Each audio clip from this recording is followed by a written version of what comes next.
이거 누가 가르쳐 준 거야? 제1회 전국 꿈나무 요리왕 경연 대회 결선이었습니다. 심사위원이 숟가락을 내려놓고 무대 위의 소녀를 바라보았어요. 작고 거친 손이었습니다. 반죽을 뜯는 크기가 일정했고 냄비에 넣는 타이밍이 정확했어요. 11살이라고 믿기 어려울 만큼 능숙했지요. 같은 시각 서울의 한 특급 호텔에서 TV로 이 장면을 보던 여자가 커피잔을 놓쳤어요.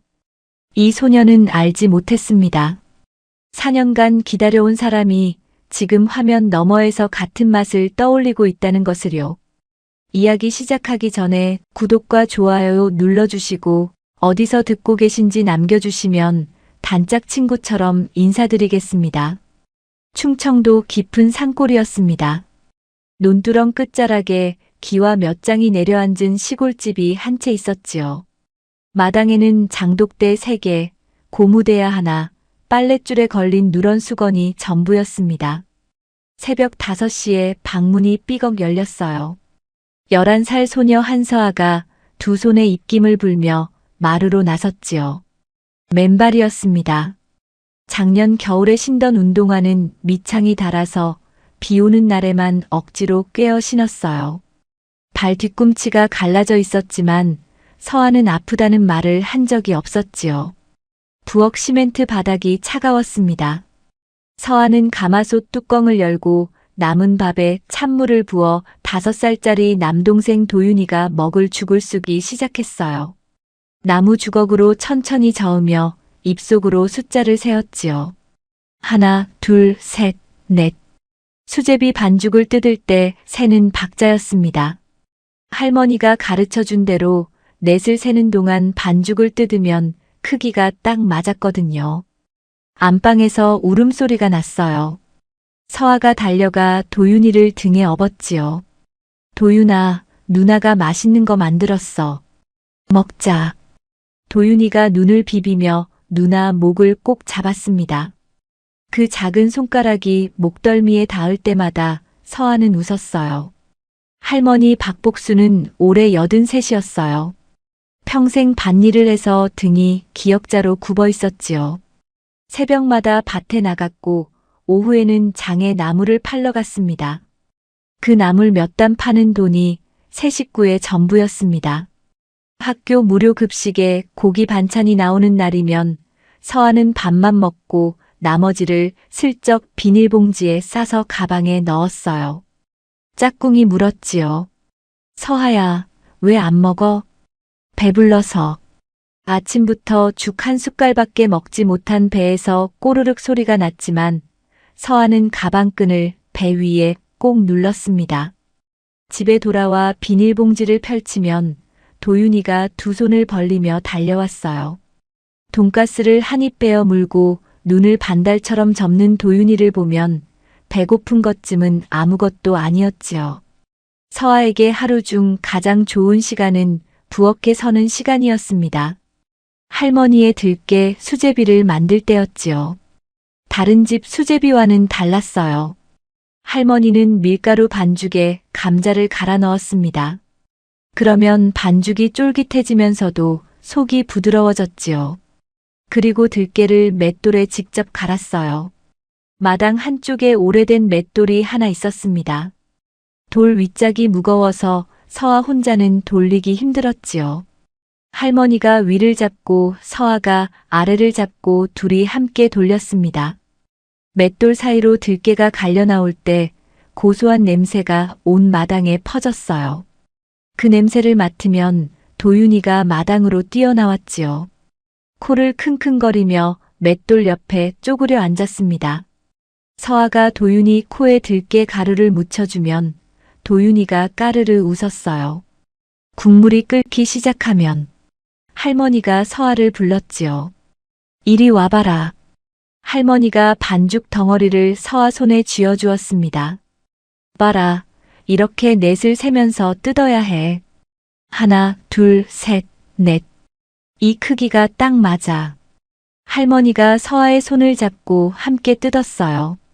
할머니 손이 거칠었지만 따뜻했지요. 그 손이 서아의 손을 감싸고 반죽을 뜯는 힘과 속도를 알려주었습니다. 10번쯤 함께 뜯고 나니 서아의 손이 혼자서도 움직이기 시작했어요. 잘한다. 할머니가 웃었지요.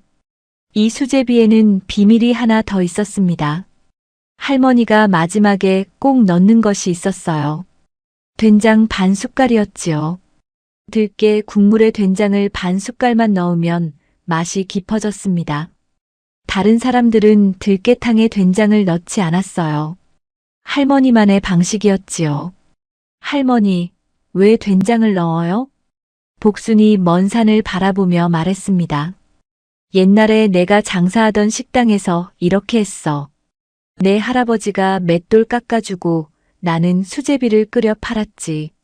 손님들이 이 맛만 찾았어. 할머니는 더 말하지 않았어요. 눈가가 살짝 젖었지만 서아는 모른 척했지요. 할머니가 아파서 누운 날이면 서아가 혼자 수제비를 끓였습니다. 맷돌이 무거웠어요.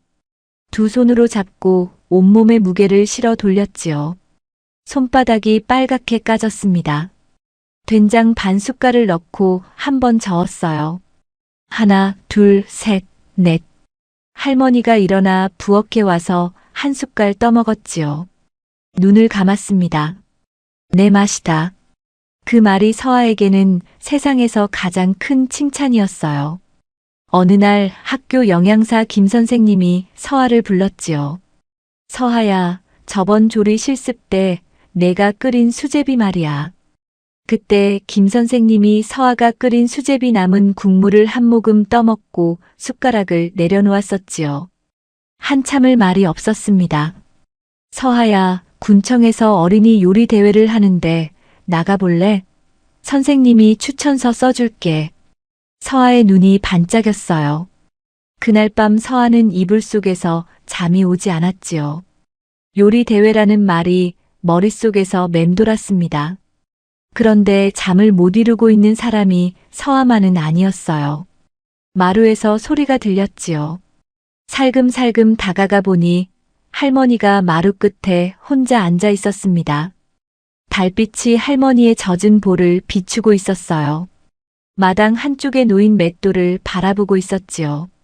지수야, 너는 어디서 뭘 하고 사는 거냐? 이 할망구가 죽기 전에 얼굴이나 한번 보자. 서아는 물을 마시지 못했어요. 문틈에 서서 입술을 깨물었지요. 다음 날 아침이었습니다. 서아가 조심스럽게 물었어요. 할머니, 엄마도 수제비 만들 줄 알아요?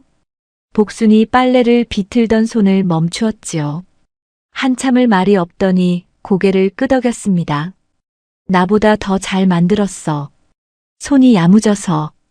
감자 넣는 것도 된장 반 숟갈도 전부 내가 가르쳤지. 서아는 아무 말도 하지 못했어요. 서아가 매일 만드는 수제비 안에 엄마가 있었습니다. 같은 맷돌에서 들깨를 갈고 같은 박자로 반죽을 뜯고 같은 된장 반 숟갈을 넣었다는 거였지요. 그날 밤이었어요. 서울의 호텔 주방에서 하루 일을 마친 여자가 불 꺼진 조리대 앞에 혼자 서 있었습니다. 냄비 하나를 올려놓고 무언가를 끓이고 있었지요. 수제비였어요. 밀가루 반죽에 감자를 갈아 넣고 들깨를 풀었습니다. 기억에 없는 손이 저절로 움직이고 있었어요. 마지막에 된장을 떠서 넣었지요. 반 숟갈. 여자는 국물을 한 모금 떠서 입에 넣었습니다. 눈을 감았어요. 왜인지 눈물이 났지요. 이유를 몰랐습니다. 여자가 입술을 떨며 중얼거렸어요. 된장 반 숟갈. 이걸 왜 내 손이 알고 있는 거지? 4년 전이었습니다. 서아가 7살, 도윤이가 1살 때였어요. 늦가을이었지요. 시골집 마당에 낙엽이 수북이 쌓여있던 날이었습니다. 대문 밖에 딸 윤지수가 서 있었어요. 한쪽 팔에 서아를 잡고 다른 팔에 도윤이를 안고 있었지요. 엄마, 나 수술 받아야 하는데 애들 좀 봐줘. 복수는 부엌에서 나오다 멈추었습니다. 딸의 얼굴이 반쪽이 되어 있었어요. 광대뼈가 튀어나오고 눈밑이 시퍼렇게 내려앉아 있었지요. 서아는 엄마 바지를 꼭 잡고 서 있었고 도윤이는 지수 품에서 새근새근 잠들어 있었습니다. 복수는 딸이 가엾기보다 화가 먼저 치밀었어요. 번듯한 남자를 만나서 고생 안 하고 사는 것이 소원이었는데 지수는 가진 것 없는 남자와 결혼하겠다고 했지요. 복순의 반대에도 소용없었습니다. 결혼식에도 가지 않았어요. 그 남편은 교통사고로 세상을 떠났지요. 보험금 한 푼 없이 빚만 남겼습니다. 복순도 아들 뒤치다꺼리에 모아둔 돈을 다 날린 뒤였어요. 장에 나가 나무를 팔아야 겨우 입에 풀칠을 하는 형편이었지요. 나도 장에서 나물 팔아 키웠다. 딸은 시집가면 출가외인이야. 내 자식 내가 알아서 해라. 지수의 얼굴에서 핏기가 사라졌습니다. 입술이 파르르 떨렸지요. 아무 말도 하지 못하고 서아의 손을 잡고 도윤이를 다시 안아 올렸어요. 대문을 나서는 딸의 뒷모습을 복수는 부엌 문 앞에 서서 바라보았지요. 부르지 않았습니다. 지수는 돌아서며 눈물을 삼켰어요. 복순이 알지 못하는 사정이 있었지요. 위암이었습니다. 하지만 엄마에게 암이라는 말을 할 수가 없었어요. 나물 팔아 겨우 입에 풀칠하는 엄마에게 딸이 암에 걸렸다는 말을 차마 할 수 없었지요. 지수는 병을 숨겼습니다. 그냥 수술을 받아야 한다고만 했어요. 며칠 뒤 지수는 아이들을 아동 일시보호소에 맡겼지요. 서아의 손을 잡고 도윤이를 안은 채 보호소 현관에 섰습니다. 석 달만요. 수술받고 회복해서 꼭 데리러 올게요. 서아가 엄마를 올려다보았어요. 엄마, 어디가? 지수가 무릎을 꿇고 서아의 눈높이에 맞추었지요. 엄마가 아픈 데를 고치고 올게. 서아가 도윤이 잘 봐줘야 해. 누나잖아. 서아가 고개를 끄덕였습니다. 다만 엄마가 울고 있다는 것은 알았어요. 지수가 도윤이를 직원에게 안기고 돌아섰지요. 서아가 뒤에서 엄마를 불렀습니다. 엄마, 엄마. 지수는 뒤를 돌아보지 못했어요. 돌아보면 다시는 발을 뗄 수 없었을 테니까요. 지수는 서울의 한 종합병원에서 수술을 받았습니다. 윤지수라는 이름으로 정상 접수를 했어요. 위 절제 수술이었지요. 그런데 수술 도중 출혈이 심해졌습니다. 혈압이 급격히 떨어졌어요. 쇼크 상태에 빠졌지요. 가까스로 심장이 다시 뛰었습니다. 지수는 살았어요. 하지만 눈을 떴을 때 자기가 누구인지 또렷하지 않았지요. 머리가 잊어버린 거였습니다. 이름이 흐릿했어요. 살던 곳이 떠오르지 않았지요. 가족이 있었는지 없었는지도 안개 속이었습니다. 그런데 이상한 일이 있었어요. 간호사가 점심 식판을 가져왔을 때 지수가 무의식 중에 숟가락을 잡았지요. 숟가락으로 국을 저었습니다. 일정한 속도로 한 방향으로만 저었어요. 제 이름은 모르겠는데 손이 저절로 움직여요. 간호사가 차트에 적었지요. 머리는 잊었지만 몸은 잊지 않은 거였습니다. 강태호가 나타난 것은 수술 후 열흘째 되는 날이었어요. 서울 최고급 호텔 JS 그랜드의 오너이자 이 병원의 이사장이었지요. 병원 운영 전반에 영향력을 가진 사람이었습니다. 이사회를 마치고 원장실에서 나오다 복도에서 간호사 둘이 나누는 말을 들었어요. 302호 환자 있잖아. 수술 중 쇼크로 기억이 흐려진 분. 오늘도 이름을 못 떠올리셨대. 강태호는 그냥 지나치려다 발을 멈추었지요. 302호 병실 유리 너머로 여자가 보였습니다. 침대에 앉아 멍하니 창밖을 보고 있었어요. 그런데 손이 움직이고 있었지요. 무의식 중에 무언가를 써는 동작을 하고 있었습니다. 강태호의 숨이 멈추었어요. 3년 전 교통사고로 세상을 떠난 아내가 잠결에 하던 버릇과 똑같았지요. 얼굴이 닮은 게 아니었습니다. 손이 닮았어요. 칼을 쥐는 각도, 손목을 돌리는 방향, 손가락이 접히는 모양. 아내는 호텔 주방에서 일하던 조리사였지요. 강태호가 병실 문을 열었습니다. 강태호는 입원비를 자기 이름으로 전환시켰어요. 이사장 직권이었지요. 여기까지는 선이었지요. 문제는 그 다음이었습니다. 강태호는 이사장 권한으로 지수의 차트를 열람했어요. 환자명 윤지수. 수술 전 접수 서류에 주소도 적혀 있었지요. 그리고 차트 하단에 사회복지사가 남긴 메모가 있었습니다. 환자 본인 진술. 수술 전 아이 둘을 보호소에 맡겼다고 함. 기억 손상으로 보호소 위치 불명. 친족 연락처 확인 필요. 강태호는 그 메모를 한참 들여다보았어요. 아이가 둘 있었지요. 기억이 돌아오면 지수는 아이들을 찾으러 갈 거였습니다. 그러면 떠나는 거였어요. 강태호는 퇴원 수속에 들어갔지요. 지수의 기억이 불분명한 상태를 이용했습니다. 병원 사회복지팀에 서류를 넣었어요. 환자 윤지수는 기억 손상으로 자기 결정 능력이 불완전한 상태이며 퇴원 후 JS 그랜드 호텔 복지팀에서 임시 고호합니다. 지수 본인에게도 서명을 받았지요. 퇴원 후 보호 동의서였습니다. 지수는 자기가 무엇에 서명하는지 정확히 알지 못했어요. 기억이 흐릿한 사람에게 서류를 내밀면 그게 무엇이든 고개를 끄덕이게 되어 있었지요. 겉으로는 합법이었습니다. 속은 아니었어요. 강태호는 그 차이를 알고 있었지요. 그리고 지수의 소지품을 찾아갔지요. 수술 전에 간호사가 비닐봉지에 담아 보관하고 있었습니다. 낡은 앞치마가 들어 있었어요. 주머니를 뒤졌지요. 접힌 종이 한 장이 나왔습니다. 펼쳤어요. 오래된 종이였지요. 연필로 빼곡하게 적힌 글씨. 들깨 수제비. 밀가루 2컵, 감자 1개, 갈아서 넣을 것. 들깨 맷돌에 갈 것. 체에 거르지 말고 그대로. 마지막에 된장 반 숟갈. 꼭 반 숟갈만. 엄마가 가르쳐준 대로.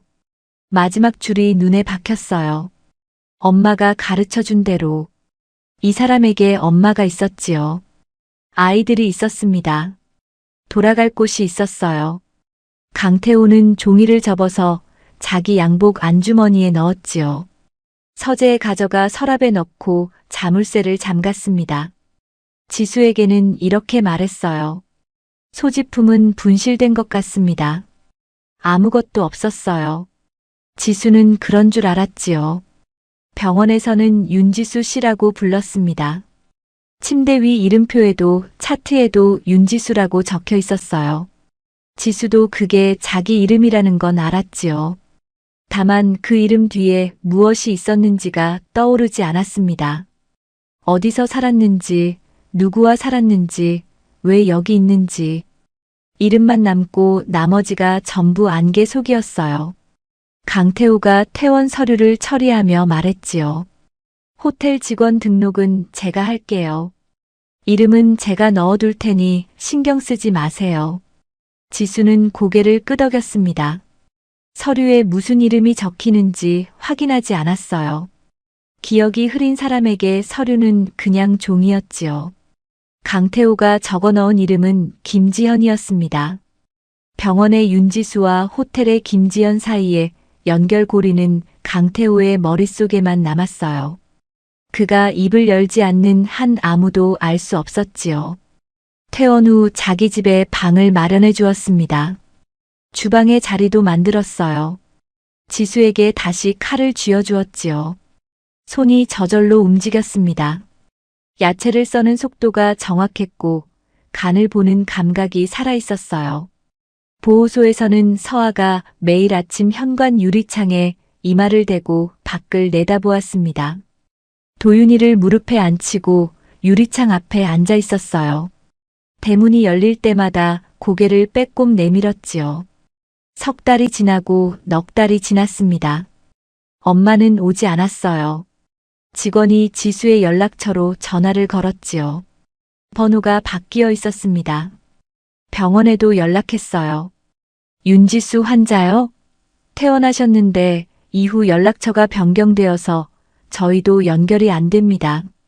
5달째에 보호소 측에서 친족 조회에 들어갔지요. 서하의 주민등록 기록을 뒤져 외할머니 박복순의 주소를 찾아냈습니다. 그런데 복순의 등록 주소가 오래전에 변경된 적이 있어서 첫 번째 우편이 반송되었어요. 마을 이장을 경유해서 겨우 연락이 닿은 것은 6달째였지요. 박복순 씨 되시지요? 외손녀 한서하, 외손자 한도윤이가 아동 일시보호소에 있습니다. 보호자가 나타나지 않아 친족 인수가 필요합니다. 복순의 다리에서 힘이 빠졌어요. 딸은 어디 있고 아이들이 왜 보호소에 있는 건지 아무것도 이해할 수 없었지요. 수술을 받아야 한다고 했었습니다. 그런데 6달이 넘도록 아이들을 찾으러 가지 않았다는 거였어요. 복수는 경찰에 실종 신고를 했지요. 경찰이 수소문했지만 지수의 행방은 나오지 않았습니다. 병원에는 퇴원 기록만 있었고 이후 주소와 연락처는 호텔 쪽으로 변경되어 있었어요. 그런데 경찰 조회에서 그 연결은 잡히지 않았지요. 김지현이라는 이름으로 살고 있는 사람이 윤지수라는 것을 아는 사람은 강태호 뿐이었습니다. 복수는 다음 날 새벽 차를 타고 올라갔어요. 보호소 앞에 도착했을 때 다리가 후들후들 떨렸지요. 현관문이 열리고 직원이 서아를 데리고 나왔습니다. 8살이 된 서아가 거기 서 있었어요. 한쪽 팔에 2살짜리 도윤이를 안고 있었지요. 서아가 복순을 올려다보았습니다. 할머니. 복순은 서아 앞에 쪼그리고 앉았어요. 주름진 손으로 서아의 볼을 감쌌지요. 할머니가 늦어서 미안하다. 도윤이가 복순을 낯설어하며 서아 목에 매달렸습니다. 서아가 도윤이 등을 토닥이며 말했어요.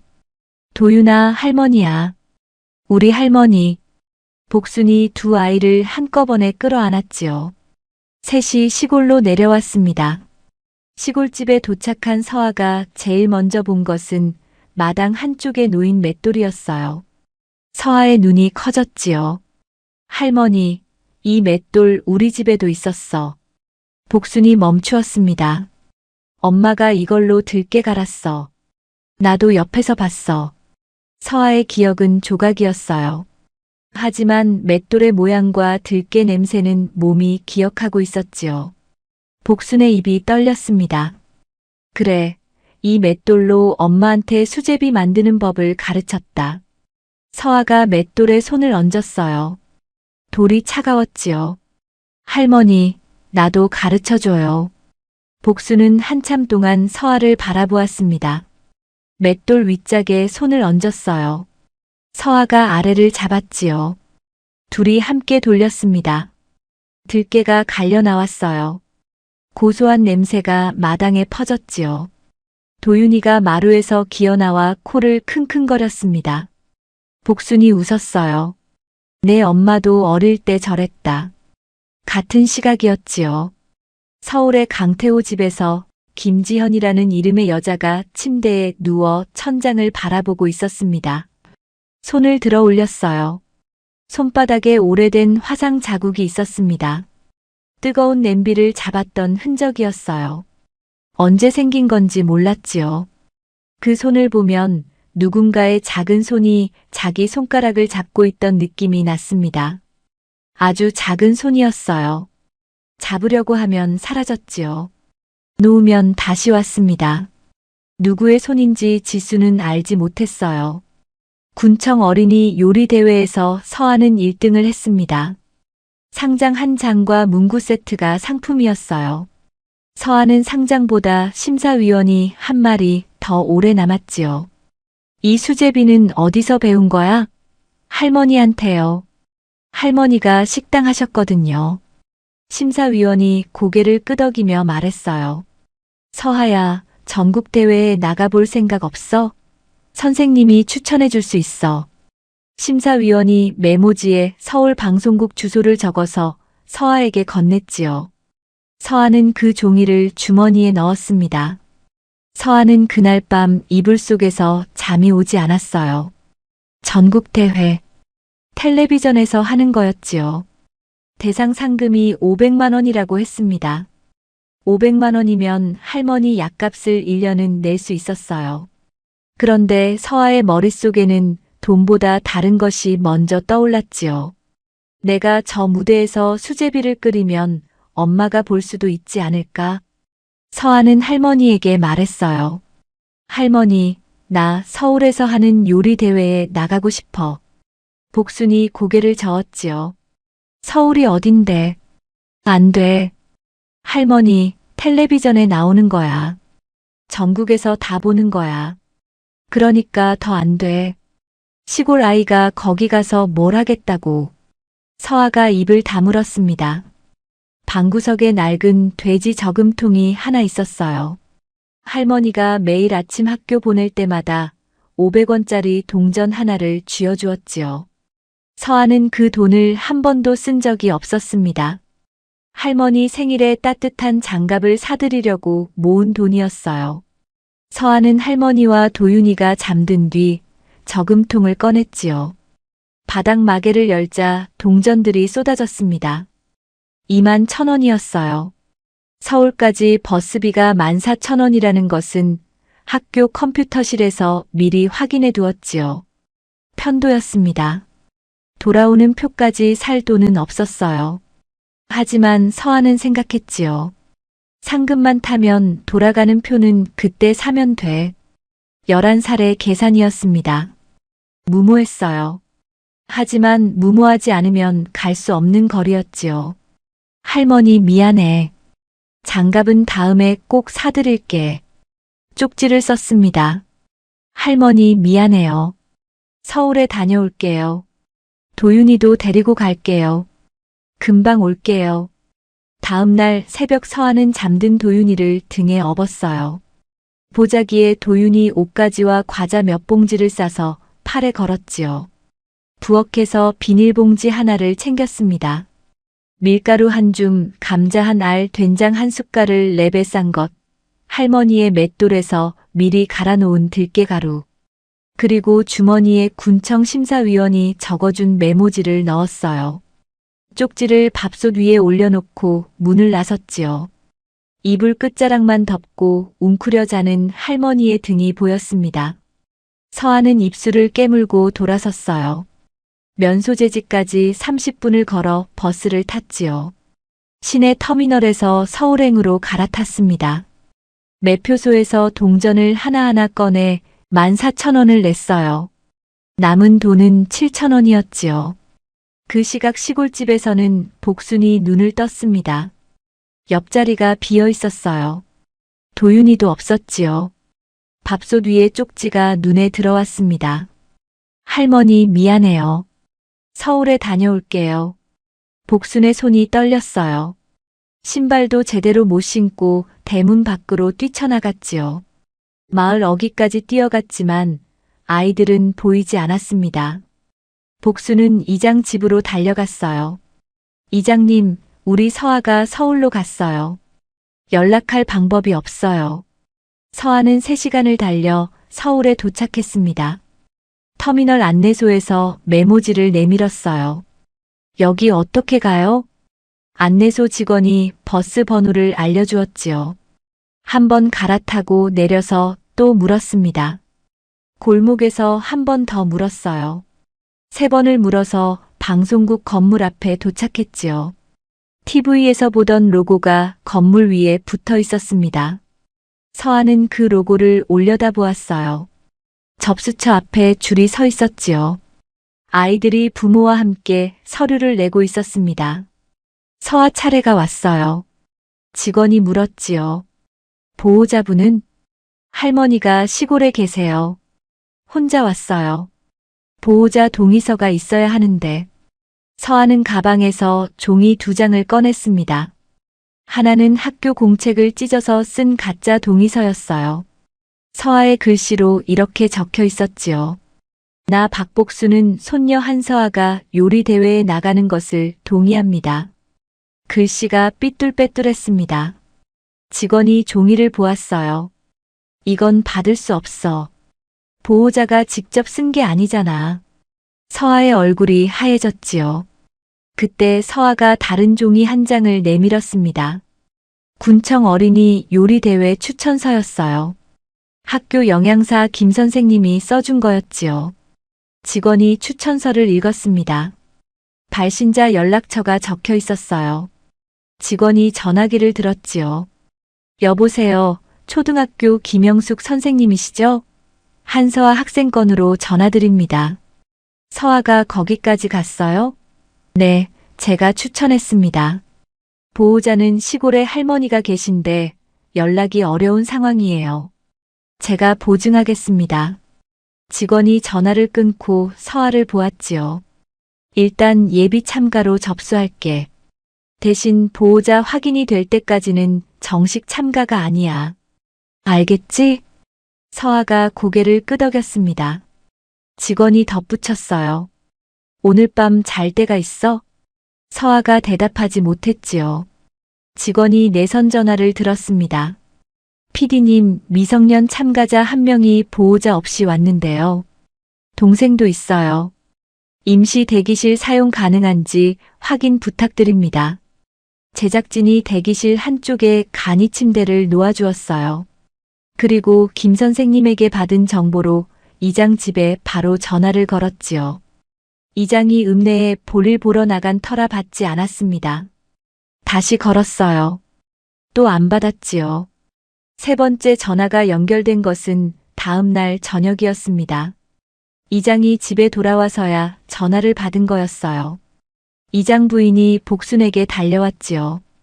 복순 언니, 서울 방송국에서 전화 왔어. 서아가 거기 있대. 복순이 전화기를 붙들었습니다. 서아가 대회에 접수했고 제작진이 돌보고 있다는 소식이었어요. 복순은 전화기를 잡은 채 한참을 울었지요. 서아야, 이 할망구를 이렇게 놀래키면 어떡하니? 방송국 스태프가 말했습니다. 아이가 예비 참가 상태인데 보호자분이 오셔야 정식 접수가 됩니다. 예선이 내일입니다. 복수는 전화를 끊고 보따리를 쌌어요. 이장 부부가 쌈짓돈을 쥐어주었지요. 언니 이거 갖고 가. 서아 그것이 손이 야무지더니 뭔 일 낼 줄 알았어. 복순이 방송국에 도착한 것은 예선 당일 아침이었습니다. 숨을 헐떡이며 접수처에 들어왔어요. 서아가 대기실에서 뛰어나왔지요. 도윤이를 안고 있었습니다. 할머니. 복수는 서아를 보자마자 두 팔로 끌어안았어요. 도윤이까지 함께 안았지요. 한참을 안고 있다가 복순이 서아의 볼을 잡았습니다. 이 나쁜 것. 할머니가 얼마나 놀랐는지 알아. 서아가 고개를 숙였어요. 할머니 미안해요. 복수는 서아의 얼굴을 보았지요. 볼이 더 홀쭉해져 있었습니다. 복수는 보자기를 풀었어요. 버스 터미널 앞에서 산 김밥이 나왔지요. 서아가 김밥을 도윤이에게 먼저 건넸습니다. 복순이 서아의 손을 잡아 김밥을 서아 입에 갖다 대었어요. 너도 먹어. 서아가 한 입 베어 물었지요. 눈물이 났습니다. 접수처 직원이 다가왔어요. 보호자분이시죠? 서명하시면 정식 참가로 전환됩니다. 복순이 접수처 앞에 섰지요. 펜을 잡았습니다. 손이 떨려서 글씨가 써지지 않았어요. 이틀 동안 아이들을 잃어버렸다가 찾은 손이었지요. 펜을 잡고도 한참을 서 있었습니다. 직원이 기다려 주었어요. 복순이 천천히 이름을 썼지요. 박복순. 삐뚤삐뚤했습니다. 서아가 쓴 가짜 동의서의 글씨보다 더 삐뚤삐뚤했어요. 예선이 시작되었지요. 깨끗한 앞치마를 두른 아이들 사이에서 서아는 학교 체육복 차림이었습니다. 다른 참가자들 옆에는 엄마 아빠가 나란히 서 있었어요. 서아 옆에는 할머니가 도윤이를 안고 앉아 있었지요. 서아의 순서가 왔습니다. 조리대 앞에 섰어요. 비닐봉지를 열었지요. 심사위원이 물었습니다. 오늘 뭘 만들 거야? 할머니가 가르쳐준 들깨 수제비요. 서아가 반죽을 시작했어요. 밀가루에 감자를 갈아 넣었지요. 냄비에 물을 올렸습니다. 들깨 가루를 풀었어요.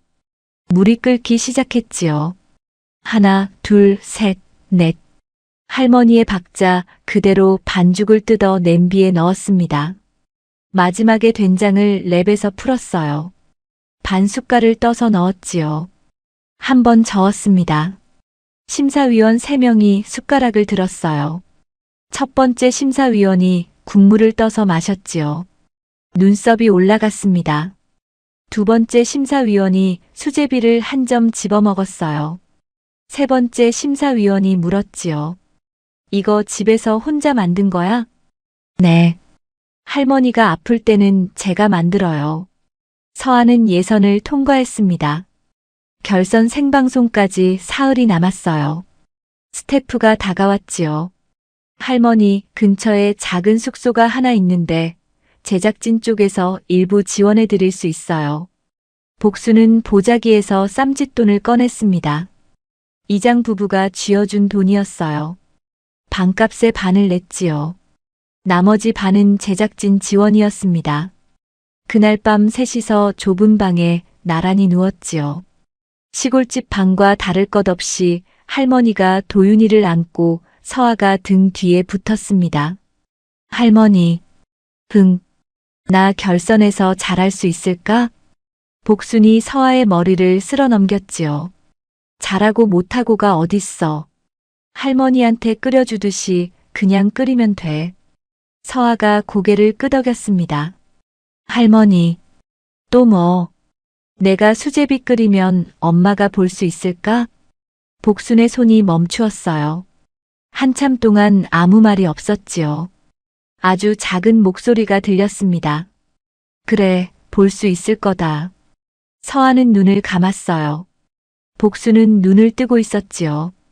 같은 밤이었습니다. 서울의 호텔 주방에서 하루 일을 마친 총주방장 최인호가 퇴근하려다 멈추었어요. 불이 꺼진 주방 안쪽에 불빛이 하나 켜져 있었지요. 부주방장 김지연이 냄비 하나를 올려놓고 혼자 무언가를 끓이고 있었습니다. 최인호가 다가갔어요. 또 야식이야? 지수가 고개를 끄덕였지요. 최인호가 숟가락을 들어 국물을 한 모금 떠먹었습니다. 입안에서 들깨 향이 퍼졌어요. 그런데 뒤에서 뭔가가 왔지요. 된장이었습니다. 한 모금 더 떠먹었지요. 그리고 지수를 보았습니다.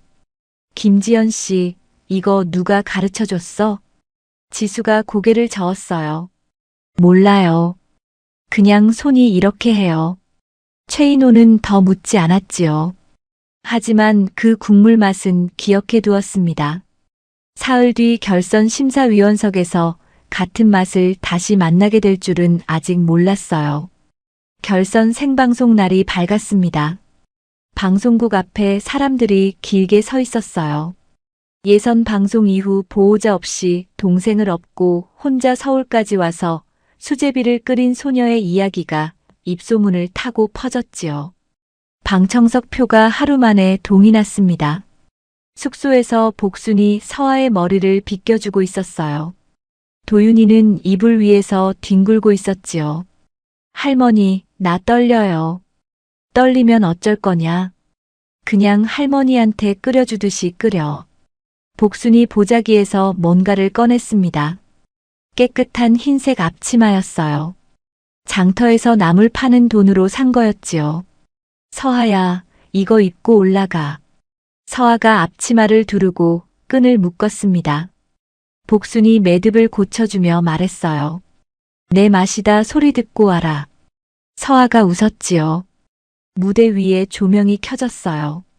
제1회 전국 꿈나무 요리왕 경연대회 생방송 결선입니다. 심사위원 3명이 소개되었지요. 가운데 앉은 사람이 JS 그랜드 호텔 총주방장 최인호였습니다. 최인호가 참가자 명단을 훑었어요. 6번째 참가자 한서하 11살 충청도.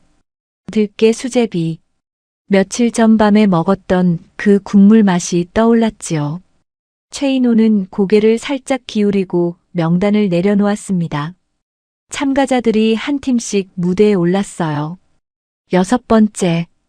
다음 참가자 한서아 양입니다. 서아가 무대 위로 걸어 나왔지요. 사회자가 물었습니다. 서아야, 오늘 뭘 만들 거야? 할머니가 가르쳐준 들깨 수제비요. 서아가 조리를 시작했어요. 밀가루를 볼에 담고 감자를 갈아 넣었지요. 물을 조금씩 부으며 반죽을 치댔습니다. 냄비에 물을 올렸어요.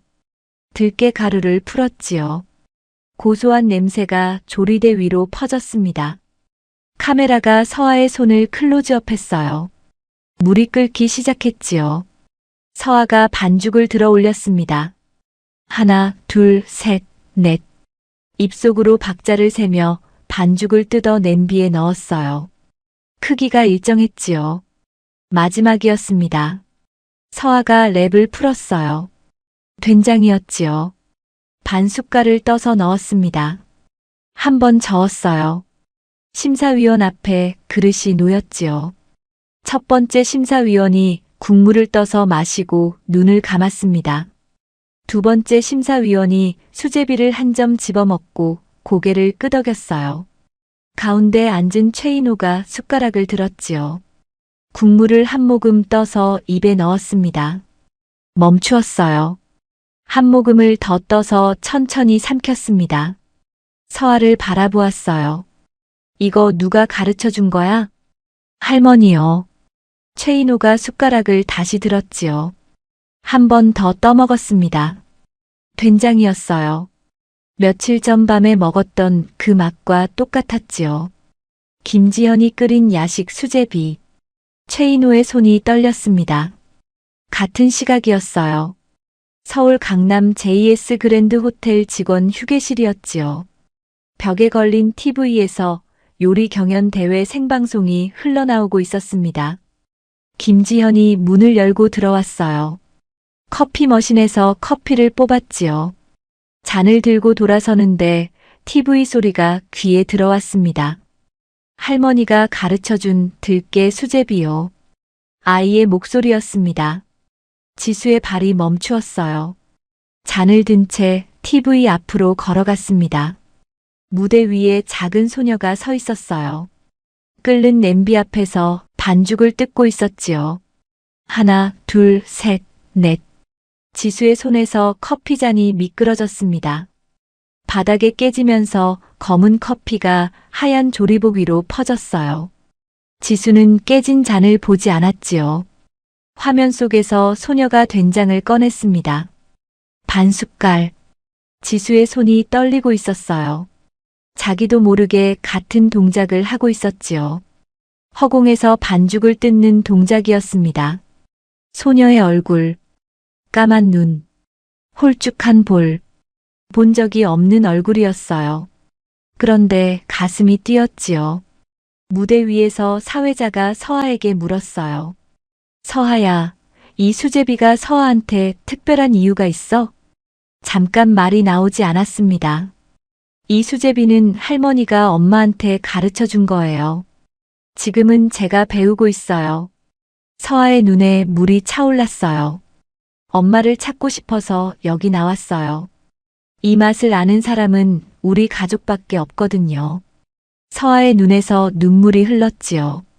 엄마, 보고 있으면 연락해 주세요. 된장 반 숟갈도 안 잊었어요. 방청석이 울음바다가 되었습니다. 복순이 도윤이를 안은 채 두 손으로 입을 막고 있었어요. 휴게실에서 지수는 TV 앞에 주저앉아 있었지요. 눈물이 쏟아지고 있었습니다. 멈출 수가 없었어요. 화면 속에서 소녀가 말했지요. 된장 반 숟갈도 안 잊었어요. 지수의 입에서 소리가 새어나왔습니다. 된장 반 숟갈, 엄마가 가르쳐준 대로. 그 말은 머리에서 나온 게 아니었어요. 지수가 일어섰지요. 휴게실을 나왔습니다. 외투를 걸쳤어요. 현관을 나서려는데 뒤에서 목소리가 들렸지요. 어디가? 강태호였습니다. 강태호는 지수의 얼굴을 보았어요. 눈이 빨갛게 부어 있었지요. 방송국에 가야 해요.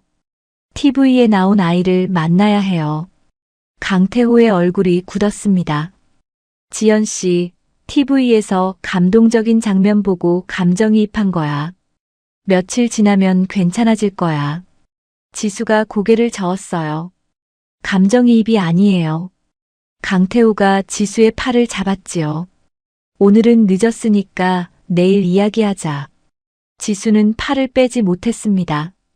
강태호의 손에 힘이 들어가 있었어요. 지수가 강태호를 바라보았지요. 처음이었습니다. 강태호의 눈에서 걱정이 아닌 다른 무언가를 본 거였어요. 두려움이었지요. 다음 날이었습니다. 강태호가 외부 미팅으로 호텔을 비운 시간에 지수가 택시를 탔어요. 여의도 방송국이요. 방송국 로비에서 안내 데스크에 물었지요. 어제 요리 대회에 나온 한서아라는 참가자를 만나고 싶은데요. 참가자 개인정보는 알려드리기 어렵습니다. 지수는 로비 의자에 한참을 멍하니 있었어요. 발걸음이 떨어지지 않았지요. 결선이 늦게 끝나 막차가 끊긴 바람에 서한의 세 식구는 숙소에서 하루 더 묵고 있었습니다. 지수가 떠난 뒤 얼마 지나지 않아 서아가 숙소 문을 열고 나왔어요. 둘은 만나지 못했지요. 지수는 호텔로 돌아와 주방 사물함 앞에 섰습니다. 한참 동안 움직이지 못했어요. 그 아이를 놓쳤다는 생각에 눈물이 났지요. 같은 시각 강태호는 서재에 앉아 서랍을 바라보고 있었습니다. 자물쇠가 잠긴 서랍이었어요. 안에 접힌 종이 한 장이 들어 있었지요. 들깨 수제비, 된장 반 숟갈, 엄마가 가르쳐준 대로. TV에 나온 아이가 된장 반 숟갈을 넣는 것을 보았을 때 등줄기가 차가워졌습니다.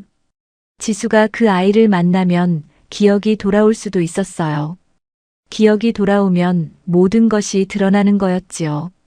강태호는 서랍의 자물쇠를 만졌습니다. 열쇠는 목에 걸고 다녔어요. 지수가 물은 적이 있었지요. 그 목걸이 뭐예요? 죽은 아내 유품이야. 거짓말이었습니다. 4년 동안 하루도 뺀 적이 없었지요. 그날 밤부터 지수는 잠을 이루지 못했습니다. 눈을 감으면 같은 꿈이었어요. 작은 부엌, 끓는 냄비, 옆에 서 있는 아이. 매일 밤 꿈속의 부엌이 조금씩 선명해졌지요.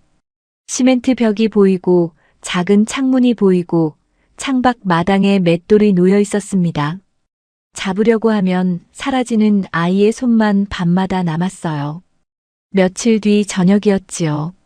지수가 거실에 앉아 멍하니 있는데 강태호가 다가왔습니다. 지연 씨, 밥도 안 먹고 잠도 안 자고. 솔직히 말할게. 당신 요즘 좀 이상해.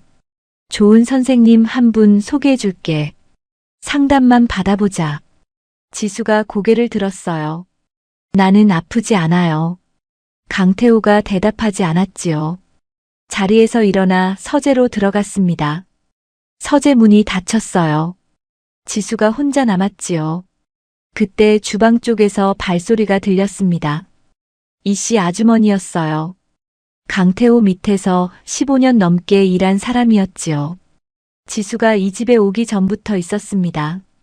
이씨 아주머니는 4년 동안 그 장면을 보았어요.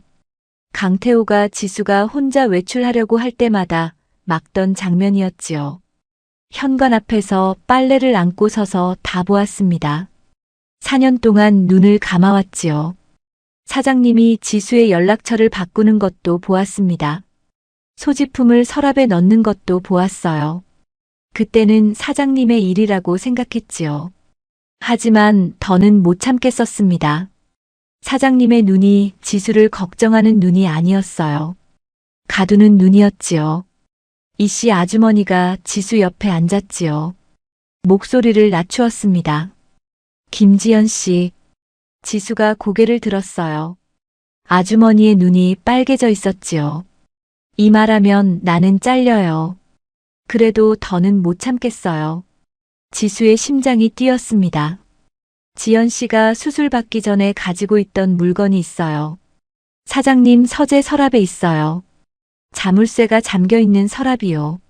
지수의 눈이 커졌어요. 내 물건이요? 종이 한 장이요. 접힌 종이. 사장님이 바로 서랍에 넣고 잠갔어요. 저는 4년 전에 그 서랍 정리를 도왔거든요. 지수의 가슴이 쿵쿵 뛰었지요. 수술 전의 물건이라면 기억을 잃기 전의 것이었습니다. 이 씨 아주머니가 지수의 손을 잡았어요. 서두르세요.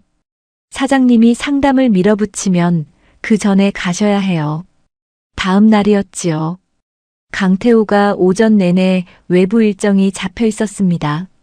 지수는 강태호의 차가 빠져나가는 것을 확인하고 서재로 올라갔어요. 문이 잠겨 있었지요.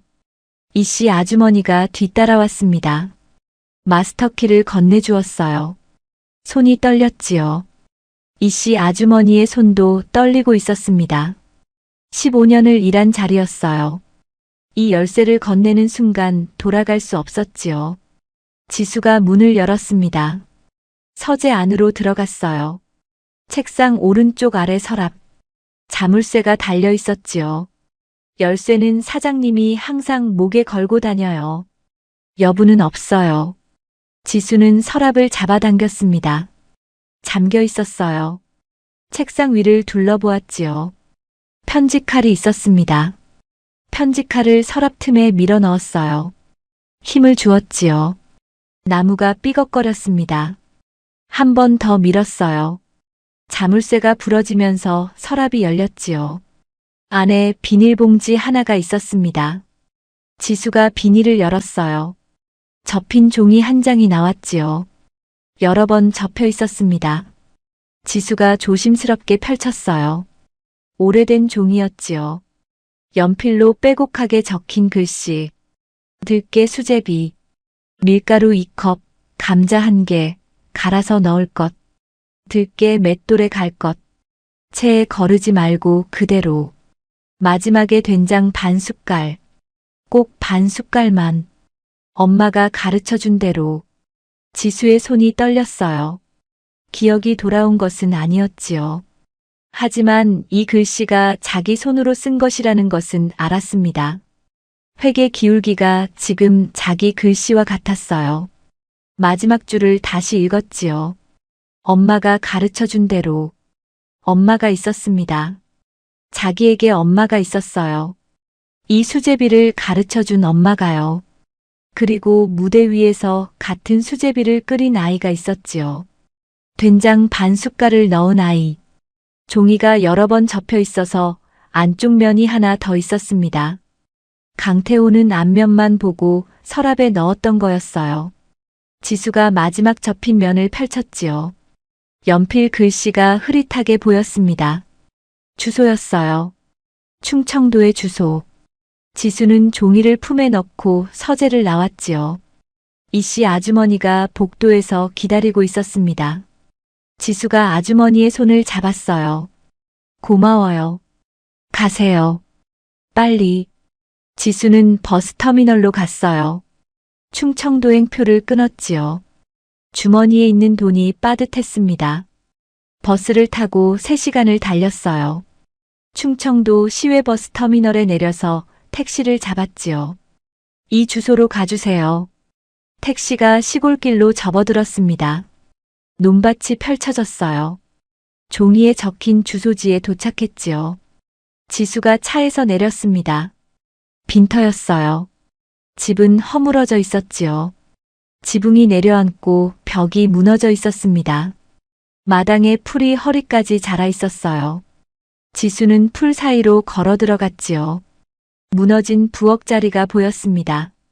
시멘트 바닥이 갈라져 있었어요. 꿈에서 보던 부엌이었지요.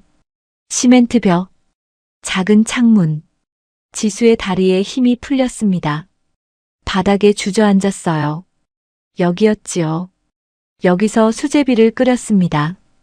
여기서 누군가와 맷돌을 돌렸어요. 하지만 아무도 없었지요. 지수가 빈터에서 일어나 길로 나왔을 때 맞은편 집에서 할머니 한 분이 나왔습니다. 빈터를 바라보더니 지수에게 물었어요. 거기 누구 찾아왔어? 지수가 고개를 끄덕였지요. 여기 살던 사람을 찾고 있어요. 할머니가 빈터를 보며 말했습니다. 거기는 한신의 집이었는데 남편 죽고 나서 여자 혼자 애들 데리고 나갔어. 한 4, 5년 됐을 거야. 지수의 심장이 뛰었어요. 여자 혼자 애들 데리고요? 응.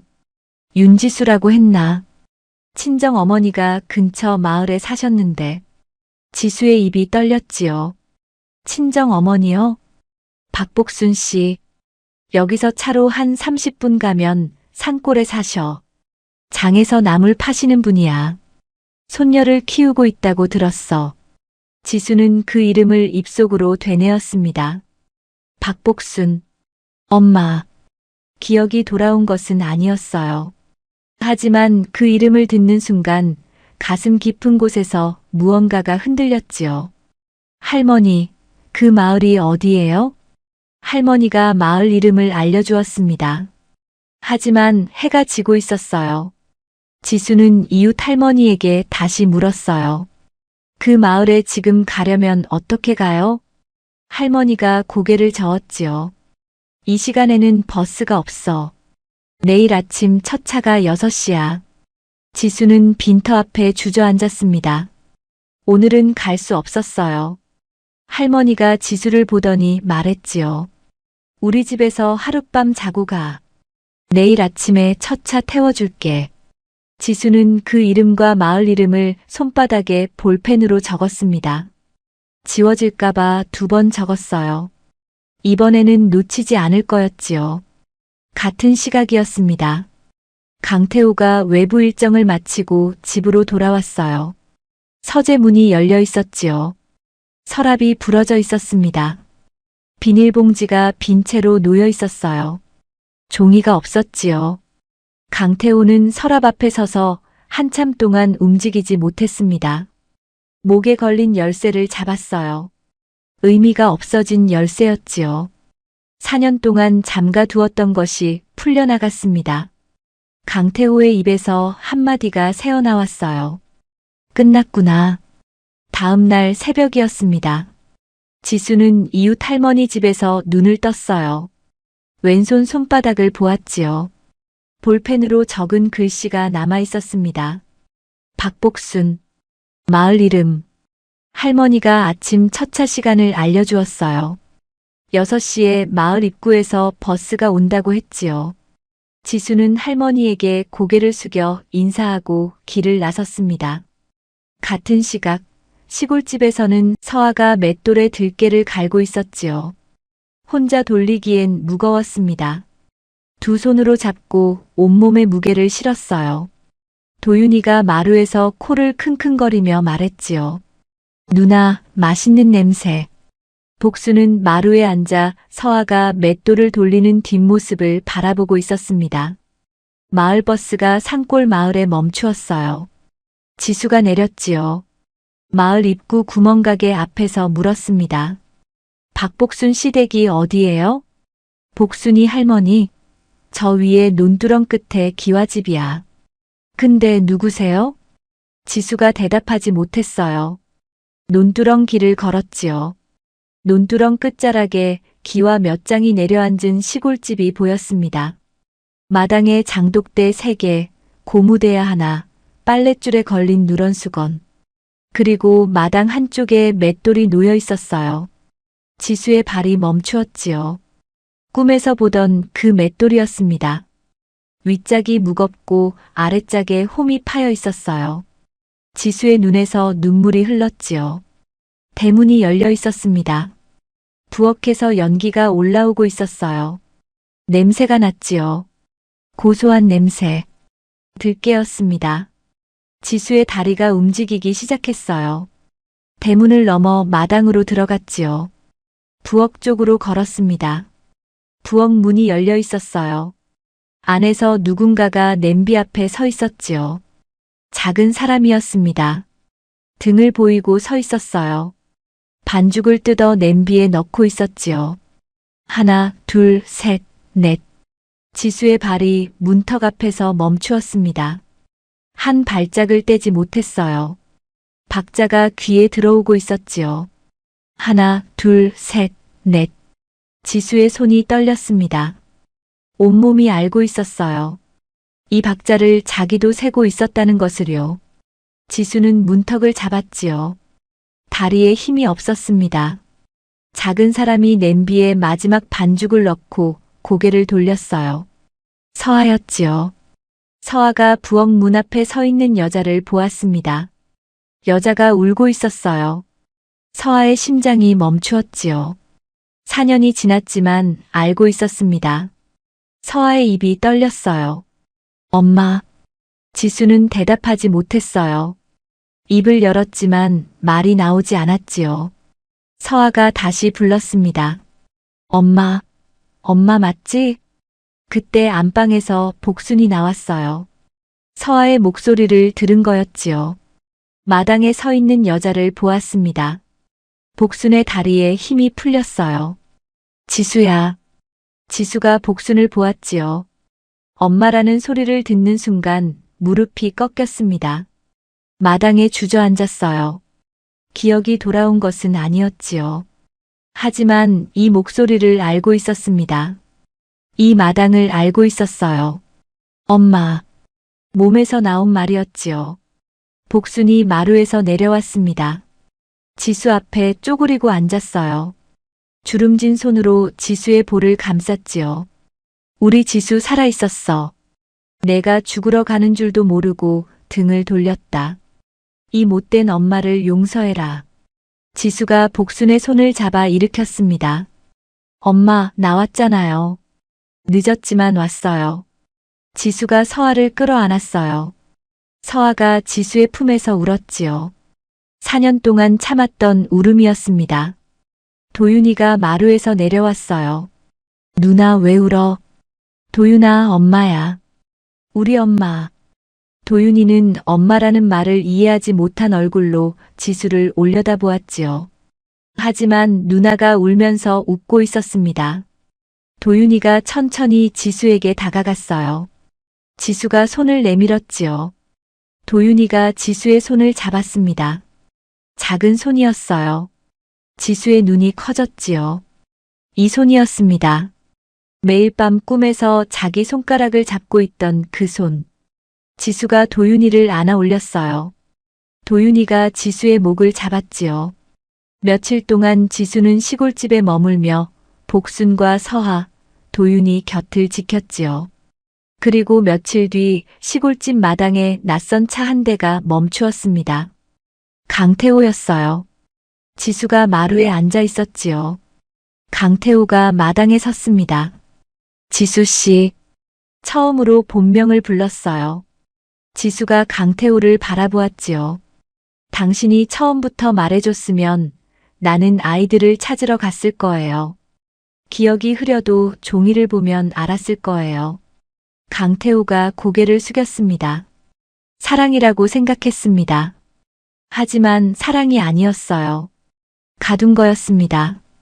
강태호가 양복 안주머니에서 열쇠를 꺼내 마당 바닥에 내려놓았지요. 지수는 한참 동안 말이 없었습니다. 용서할 수 있을지 모르겠어요. 지금은 모르겠어요. 강태호가 고개를 숙인 채 돌아섰어요. 차가 논두렁 길을 빠져나갈 때까지 지수는 마루에 앉아 바라보았지요. 저녁이 되었습니다. 부엌에서 네 식구가 함께 수제비를 만들었어요. 맷돌 앞에 셋이 섰지요. 복순이 윗짝에 손을 얹었습니다. 가운데를 지수가 잡았어요. 아래를 서아가 잡았지요. 3대가 함께 맷돌을 돌렸습니다. 들깨가 갈려 나왔어요. 도윤이가 마루에서 뛰어나와 코를 킁킁거렸지요. 맛있는 냄새. 냄비가 끓었습니다. 서아가 반죽을 지수가 받아서 넣었어요. 마지막이었지요. 서아가 된장통을 열었습니다. 숟가락을 들다가 멈추었어요. 지수를 보았지요. 지수도 말없이 딸을 바라보았습니다.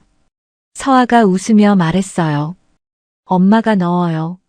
지수가 숟가락을 받았지요. 반 숟갈을 떠서 넣었습니다. 한 번 저었어요. 그리고 웃었지요. 밤이 깊었습니다. 좁은 방에 네 식구가 나란히 누웠어요. 복순이 도윤이를 품에 안고 지수가 서아를 안았지요. 이불은 한 채뿐이었습니다. 복순이 늘 그랬듯 이불 끝자락만 덮으려 했어요. 지수가 이불을 끌어당겨 복순의 어깨까지 덮어주었지요.